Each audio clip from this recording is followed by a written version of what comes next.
Today's daf yomi is Avodah Zarah Chafei, Avodah Zarah 25. We're going to start at the top of 25a.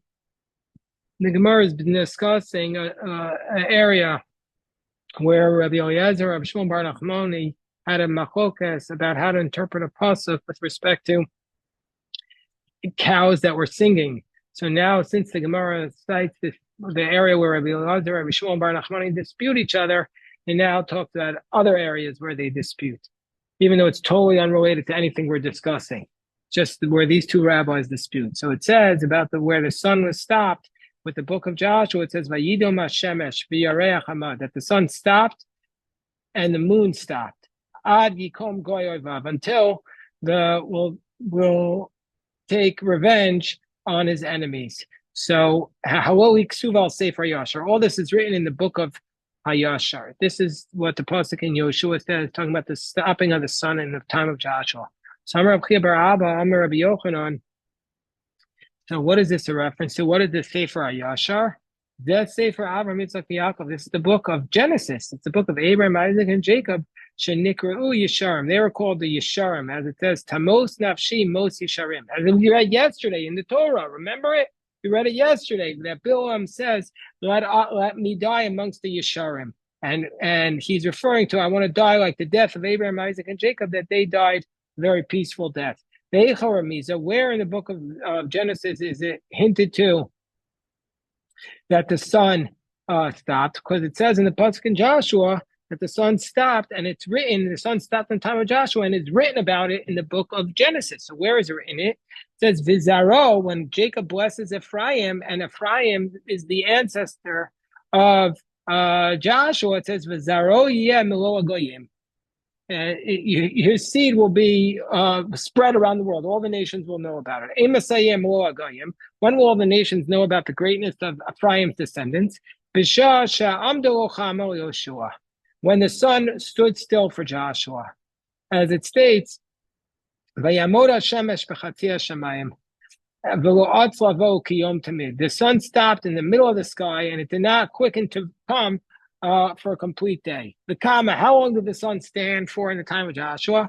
So here we have this is where we're going to get into our dispute between Rabbi Eliezer, Rabbi Shmuel, and Bar Nachmani. How long did it stop for? Amar Rabbi Yeshua ben Levi Esrim v'Abashai. The sun stood for 24 hours. Azil Shis, that the sun went 6 hours in its normal path until it reached the middle point. The Kamshus, it stayed 6 hours there. And Azil Shis, and it stayed then it went another 6 hours, complete a full day. The Kamshis, and then it stood another 6 hours. Kula Milsa, and the entire matter was Kiyom Tamib. So it stayed, the whole matter took 24 hours. Rabbi Eliezer says, Shloshim V'Shis, it took 36 hours. Azil Shish, it went 6 hours. Come Tracer, it stood 12 hours. Azil Shish went another 6 hours. Become Tracer, it stood another 12 hours. Amidaso, so the time it was standing and not moving was Kiyom Tamim. It was a complete day. Rosh Bar Nachmani says, Arba'im Ushmona. The whole thing took 48 hours. Azil Shis, it went 6. Come Tracer, it stood 12. Azil Shis, it went 6. Vikam Esrim V'Arba, and it stood another 24 hours. That says, Lo Atzla Vo Kiyom Tamim. It did not quicken to come like a complete day, meaning to say, when it stopped the second time, it was 24 hours. And so therefore, so since the second time was a complete day, so the first time it was just a half a day.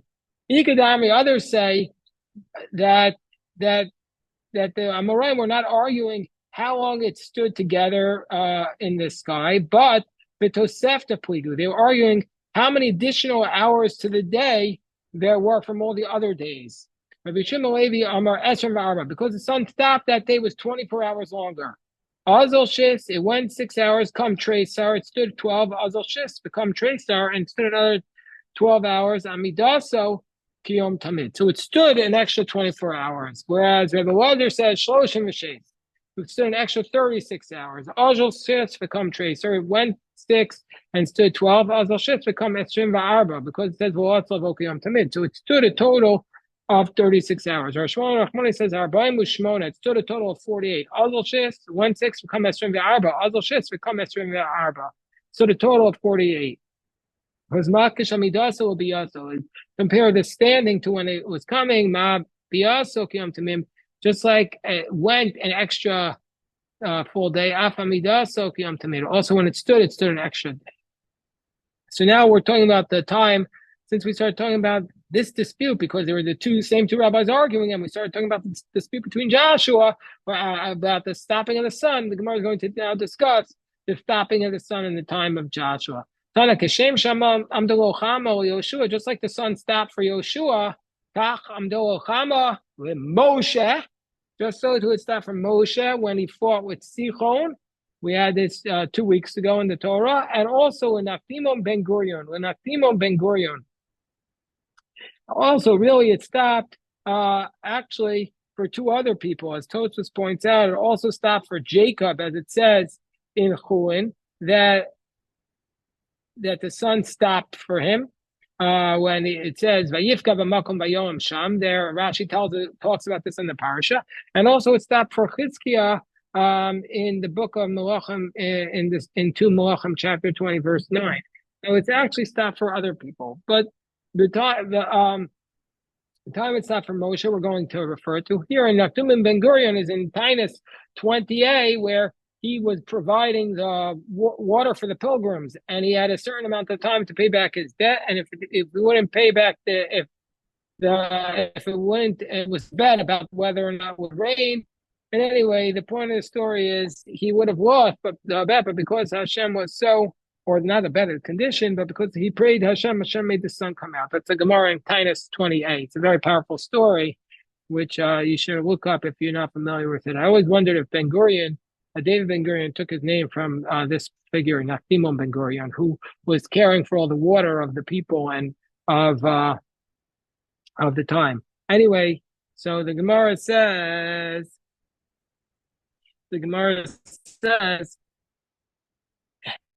Yoshua cried. Yoshua is from a verse. Nachim ben Gurion is Gemara. That's a tradition. We have that story. But Moshe Minon. How do we know that from Moshe that the sun stops? So the Gemara says, because it says here, it says here with respect to Moshe in Parashat Dvarim, Achel teit pachtacha, I will place your fear on the people.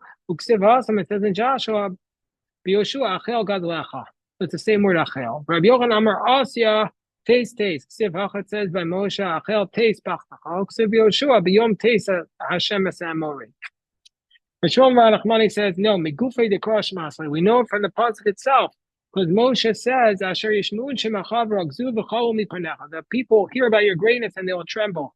Emasai ragzu v'chol mipanecha. When will they tremble before you? B'shasha amdu ocham al Moshe. When the sun set for Moshe. Meisvei. So the challenge to the yeshiva, how could it be that the sun stopped for Moshe Nachimon, but it says by the time where it stopped for Joshua, it never stopped, like never ever anything else happened like that. So how could you say it happened for Moshe Nachimon? By saying also, one answer shows for Joshua it stopped for longer. By the same alternatively, but when it stopped for Joshua, there was hailstones that came down from the sky, and that was only in the time of Joshua. That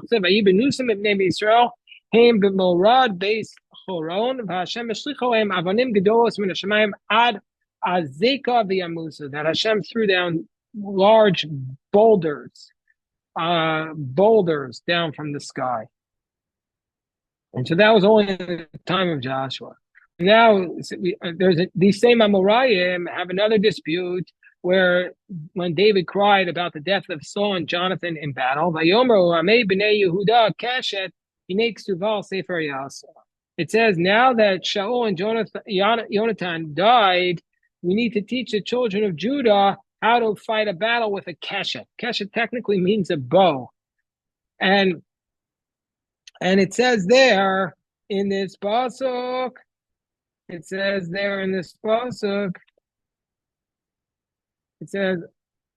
same idea. This is written in the Sefer Yasher. So here too, what is the Sefer Yasher? The first time we said it refers to Bereshit. It's not Sefer Yasher. This is the book of Bereshit. Shenikru Yesharim, because they're called Yesharim. So again, it's the book of Abraham, Isaac, and Jacob. Heicha Ramiza, where in the book of Bereshit does it say that the children of Judah are the ones who pull the bow? Because it says Yehucha ata yoducha Yehuda, your brothers will praise you. Yadcha ba'oraf ovdecha, your hand is on the neck of your enemy. Ve'ezu milchama shetzricha yad kineged orf, which is the battle where you need a hand opposite the neck, because when you pull back the bow, it goes to the neck. Rashi says, "Aviomer zukeshet." That's a bow. If Elazar Omer, no, Sefer Yashar does not refer to the book of Bereshit. What refer to the Sefer Mishnah Torah. This is the book of Mishnah Torah. What's the Mishnah Torah? Which of the 5 books of the Torah is called the Mishnah Torah? Devarim. How do we know this? What is it called in English? What's Devarim in English? Deuteronomy. Mishnah means to repeat. The Mishnah Torah, so it's the Deuteronomy. So when it says Sefer Yasharim, Sefer Yashar refers to the Mishnah Torah. V'mai korelo Sefer Yashar. Why is it called Sefer Yashar? Because it says in Deuteronomy, "Vasisa Yashar Atov B'nei Hashem." You have to do the Yashar Atov. The Ramban says that, how do we know all the mitzvahs that you have to do in the Torah? It's not written. Where he says, where does it ever say in the Torah that you can't lie around all day drunk? Where does it ever say that? It says, "Vasisa Yashar Atov." You have to do what's upright. That's what it means.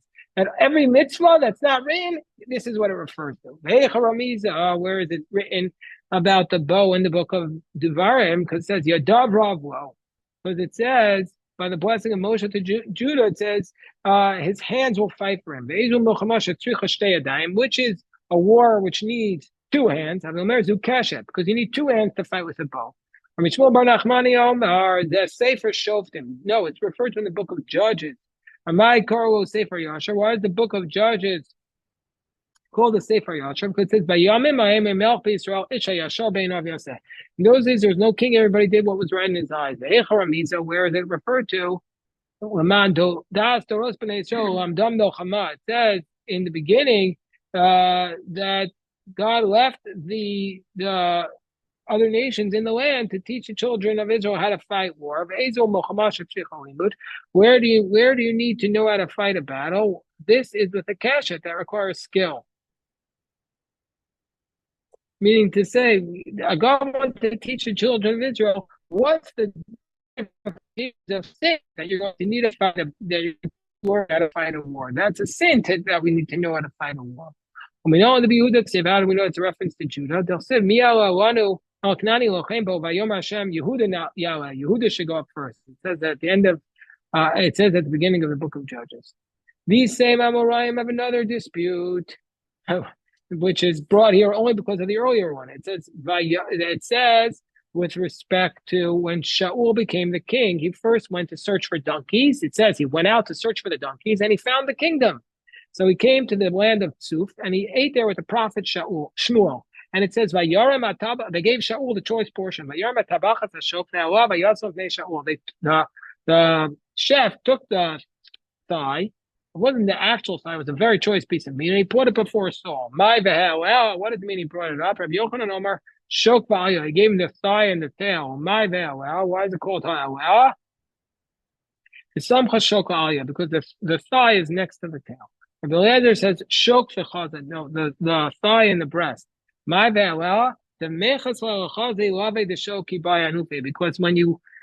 when it comes time to wave the meat, the Kohen places the thigh on top of the breast, the breast on top of the thigh, and waves it. He says, Shok v'shokvi. He says it's the thigh and the back of the thigh. What does it mean? Shofi ilave the shokai, because the place of the shofi on the animal was on top of the thigh. So now I go back to the Mishnah. The Mishnah said that a Jewish woman is not allowed to be secluded with an idolater. A Jewish woman is not allowed to be secluded with an idolater. So the Gemara says, one second. No Jewish woman is allowed to be secluded with anyone other than her husband or one of her or her son. So what do you mean that she's not allowed to be secluded with an idolater? Why do we have to say that? If you mean say you're not allowed to be secluded with one idolater, she's not allowed to be secluded with even a Jew. What's one Jew? One man can't even be secluded with 2 women. because we're assuming that the two women won't watch each other, and one man, even if he's with two women, it could lead to a sin with one of them. Plus, must be that we say he can't be secluded with three women. The Kavase Gabe Israel beprutzim misharm. So the Gemara says, well, even that by a man, if he's a sinner man, it's not going to be allowed for him to even be secluded with three women. It says in the Mishnah in Kiddushin, one woman can be secluded with two men. But that's only if it's a good Jew. But if it's a prutzim, if it's a man who is suspected of being suspected of being a sinner, immoral, even with 10 men, she can't be secluded. There was once an incident, and they found with this woman 10 men to sin with her, because they brought her out on a coffin with 10 men desiring to sin with her. So if it's a man who's a parutz, even 10 of them can't be secluded. So what's our Mishnah talking about? Well, it's tzricha be'ishto imo. So we're talking about a case is a man who's with his wife. He's still not allowed to be secluded with an idolater. Meaning to say, excuse me, there's an idolater who's with his wife. Then you still can't be secluded with a Jewish woman, because normally we would say that the wife is with you, she watches you, and she stops you from sinning. But the idolaters, that's not the case. An idolatrous wife doesn't stop him from sinning. But a Jewish woman, the wife stops him. But still, another reason why she can't be with him is is murder. We know that even a Jewish man is not going to be with an idolater because they might kill you. And so what are we talking about here? Oh, this is a huge debate here. What this next phrase is. Rabbi Yirmiyah says, So we're talking about a chashuva woman, and so therefore since it's an isha chashuva, and Rashi says she's a very pretty woman, and she's close to the king, and they're afraid of her. They're not going to kill her, but we still have a problem because she's very beautiful, and so they won't kill her, but maybe they'll sleep with her. So it's teaching us that maybe you can't be secluded with her because maybe you seduce her. But if the woman is not chashuva, she's not so pretty, Rashi says it's not going to be a problem. Tosfos has a big problem with that. Tosfos says, where else in the Shas do we see that the laws of arayus and yichud depend upon how pretty the woman is? So Tosfos rejects that approach completely. But I wanted to make everybody aware of it. So the mirsas iminei, because they're afraid of her. Rav Idi are isha klizaino. Rav Idi says no. A woman is not. We're not afraid of the murder. We're not afraid she's going to be murdered because she has her weapons on her. He's not going to kill her because he's going to want to seduce her. So we're only worried with a woman about seduction. We're not worried about killing. Again, there's a lot of interpretations of that. The distinction is a woman who's distinguished amongst the men, but not the women. So that's the distinction between them. Meaning to say she's close to the king, but she's not pretty. And so therefore, according to Rabbi Yirmiyah, she's allowed to be secluded. Because they're not worried he's going to kill her. And we're also not worried that he's going to seduce her. But Rav Idi, it's prohibited because we're concerned about arayus, even though she's not pretty. Tanya Kavasi Rav Idi Baravin. We have a brayso that supports Rav Idi Baravin, who again, he says that he'll be with her even though she's not pretty. Aisha Avapisha Shalom Ima. Even though the shalom is with her, you're not allowed to be secluded because you're suspected about arayas, even though she's not pretty. You have this suspicion. The idolater is not allowed to be secluded with them because they're suspected about murder. Tanu Rabbana and Yisrael Shenazdamin will over the Kolchayev and Baderach. Let's say a Jew is traveling with an idolater. Tofu Yamino. He always has to keep the Jew has to keep the idolater on the right of the Jew. So if the guy will try to kill him, he'll be able to grab his right hand. He'll be able to grab him with his right hand and stop him. If it's with a sword, tofu and mino, then you keep him on your right side. But maka, but if it's with a stick, then the Jews keep him on his left. Depending on that's their method of attack. Let's say they're going up a hill or going down a ladder, one of those things. The Jew should never be below. The Jew always has to be above the idolater, so he doesn't attack him. Don't bend down in front of him. Shema Yarotz Escogalto. He might break your skull. I mean, these were concerns. You have to think about the idolaters then as people who are in a perpetual, eternal fight with Jewish people, so they were presenting a threat. Let's say Let's say they ask you where you're going. You have to say you're farther so that he gets comfortable, thinks he has more time to kill you, and then you stop off right in the middle. You never let him know where your stop is. Like Jacob did to Esau, the wicked one.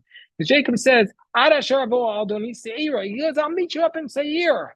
But in the end, he didn't go all the way there. They have some stories about this. We'll pick this up, God willing, tonight. The Daf Yomi tonight will be at 7 o'clock. I did it very quickly because it's a fast day and we started late. So big shikoyach to everybody. Shikoyach.